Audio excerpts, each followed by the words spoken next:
બજારમાં સતત ત્રીજા દિવસે તેજી. નિફ્ટી 70 પોઈન્ટથી વધુ વધીને 25,900ની ઉપર. જોકે bank Nifty flat to negative. Mid cap અને સ્મોલ કેપમાં આજે પણ તેજી યથાવત. બીએસસીના પોઝિટિવ પરિણામોએ બીજા કેપિટલ માર્કેટ શેર્સમાં પણ કર્યો વધારો. ઇન્ડેક્સ 2% વધુ વધ્યો. સીડીએસએલ, એમસીએક્સ અને એન્જલ વનમાં 2% ઉછાળો. સાથે જ કન્ઝ્યુમર ડ્યુરેબલ, ડિફેન્સ અને રિયલ્ટીમાં પણ લગભગ 1% વધારો. જ્યારે પીએસયુ બેંક શેરોમાં આજે નફા વસૂલી.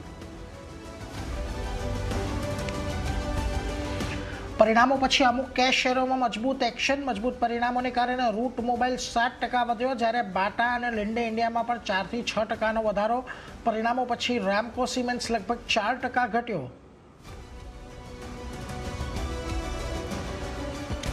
ભારતીય ટેક્સટાઇલ સેક્ટર માટે નેગેટિવ સમાચાર. અમેરિકાએ બાંગ્લાદેશ પર ટેરિફ 20% ઘટાડી 19% કર્યા. અમેરિકી કોટન અને ફાઇબરથી બનેલા કપડા પર લાગશે 0 ટેરિફ, જેના કારણે આજે ગોકલદાસ, અરવિંદ, વેલ્સપન લિવિંગના શેરોમાં 3% સુધીનો ઘટાડો.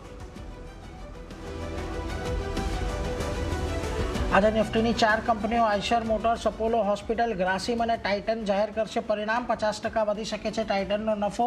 ત્યાં જ બ્રિટાનિયા, જ્યુબિલન્ટ ફૂડ સહિત 5 વાયદા કંપનીઓ પર પણ પરિણામ.